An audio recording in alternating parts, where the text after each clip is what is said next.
ఆ పాపం అనే మాట ఉపయోగించే ముందే భయం నుండి పాపం చేయకుడని దేవుని లేఖనం చెప్తా ఉందన్నమాట.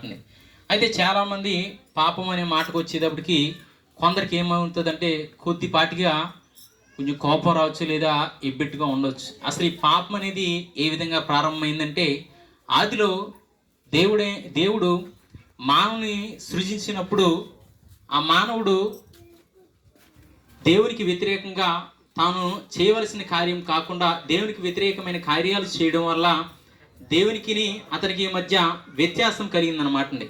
అయితే మానవుడు స్వతహాగా పాపి కాదు, కానీ అతను చేసిన అతిక్రమములు దేవునికి మనకి మధ్య అడ్డుగోడలుగా ఉన్నాయన్నమాట అండి. అయితే దేవుడు ప్రతి మానవుని కూడా యథార్థవంతునిగాను నీతిమంతునిగాను అతను చేశాడనమాట అండి. అయితే తాను తన యొక్క సొంత నిర్ణయాలతో తానే కొన్ని తంత్రాలు కల్పించుకొని దేవునికి వ్యతిరేకి అవుతున్నాడు అనమాట అండి. కాబట్టి ఆ యొక్క పాపం వెనక భయంకరమైన శ్రమ ఉందన్నమాట అండి. శ్రమ ఎవరు ఆహ్వానించరు కదండి.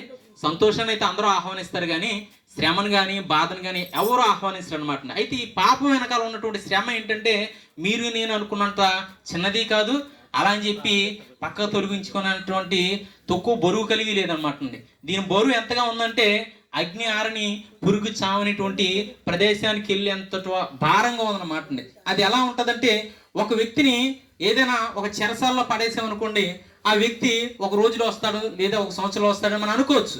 అయితే ఈ అగ్నిగుండంలో పడిన వ్యక్తి ఏంటంటే ఎప్పటికీ కూడా తిరిగి రాడు, అలా అని చెప్పి చనిపోడు, అలా అని చెప్పి ఆయనకంటూ ఒక నెమ్మది అనేది ఉండదు అనమాట. యుగ యుగాలు కూడా ఆ వ్యక్తి ఆ అగ్నిలో కాలుతూనే ఉంటాడు అనమాట. అయితే ఈ పాపం వలన మనిషిపై శాపం ఏలుతూ ఉండి అతను ఎన్నో శ్రమలకి అతను పాలిభాగస్తుడు అవుతున్నాడు అనమాట. అయితే ఈ పాపం నుంచి మనిషి ఏ విధంగా బయటపడాలని మనం చూసినట్లయితే కనుక ఈ మానవం వల్ల అవట్లేదు అనమాట. అయితే దేవుడు అనేక మందిని చూశాడు, కానీ ఎక్కడ కూడా నీతిమంతులు కానీ యథార్థవంతులు కానీ కనిపించట్లేదు అనమాట. అప్పుడు ఆ దేవాది దేవుడే తన యొక్క కుమారుడైనటువంటి యేసుక్రీస్తు ప్రభు వారిని 2024 సంవత్సరాల క్రితం ఈ లోకంలో ఆ పాపం విషయమే పరిహారంగా, అంటే బలిగా, ఎందుకంటే చాలా మంది అంటూ ఉంటారు కదండి, పలానా పాపం పోవాలంటే మనం ఈ పరిహారం చేయాలంటాం. అయితే ఈ మానవుడు చేసినటువంటి పాపం దేనితో కూడా పరిహారం పొందలేకపోతుంది అనమాట. దేవుడే చెప్తున్నాడు అనమాట. అది ఎడ్ల రక్తం వల్ల కానీ గొర్రెల రక్తం వల్ల కానీ ఇది ఏదైనప్పటికీ కూడా ఏం పరిహారం ఇచ్చినా సరే మానవుడు చేసినటువంటి పాపం అంత భయంకరంగా ఉందన్నమాట.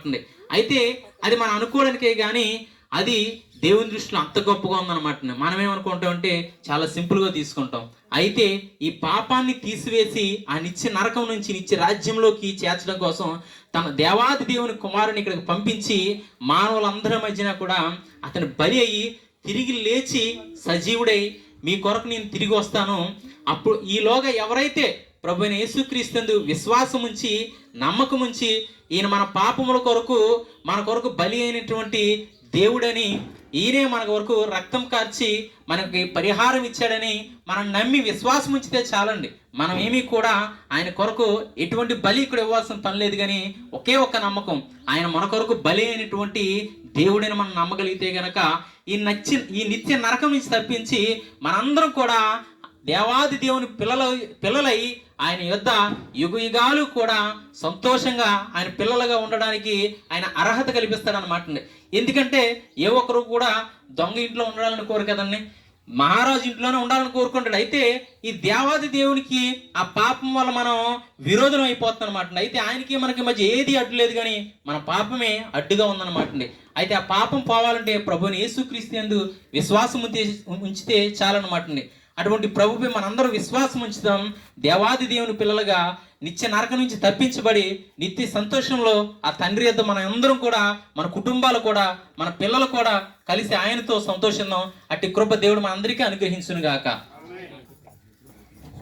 స్తోత్రం దేవా, స్తోత్రం తండ్రి. పరిశుద్ధుడా, మహాపరిశుద్ధుడా, గనుడా, ఘనమైన వాడా, నీకు వందనాలు. ఇదిగో ప్రభా, ఇప్పటి వరకు నాయన నీ బిడ్డను నిలబెట్టుకుని ప్రభా మాట్లాడిన ప్రతి మాట జీవము గలదు నాయన. ఏ మాట అయినప్పటికీ ప్రభా నీ మాట జీవం ఇచ్చేది తండ్రి. ఆ నరక శిక్ష నుండి తప్పించి ప్రభా నిత్య నాయన నాశనము నుండి తప్పించి తండ్రి నాయన నిత్య ప్రభా జీవములోకి ప్రవేశించేది నీ మాట ప్రభా. ఇదిగో తండ్రి, ఈ మాట ఎంతవరకు నాయన వినపడిందో, ఎవరికి ఏ మాట అవసరమో, ఎవరికి ఏ హృదయంలో ప్రభా ఏముందో నీకు తెలుసును తండ్రి. హృదయాంతరంగములు ఎరుగున్న దేవుడు తండ్రి, స్తోత్రాలు. అయితే ప్రభా ఎంత మాత్రం నీ మాటలు ప్రయోజనం కావు తండ్రి. ఎత్తబడి నీ విత్తనములు ఏ హృదయాన్ని తట్టుతున్నాయో, ఏ హృదయంలోకి ప్రభా మూలుగుల్లోకి ఎముకల్లోకి వెళ్ళి పీల్చబడుతున్నాయో నీకు తెలుసును తండ్రి. ఆయన ఇదిగో ప్రభా ఎత్తబడి నీ విత్తనం ఫలింపదచ్చండి.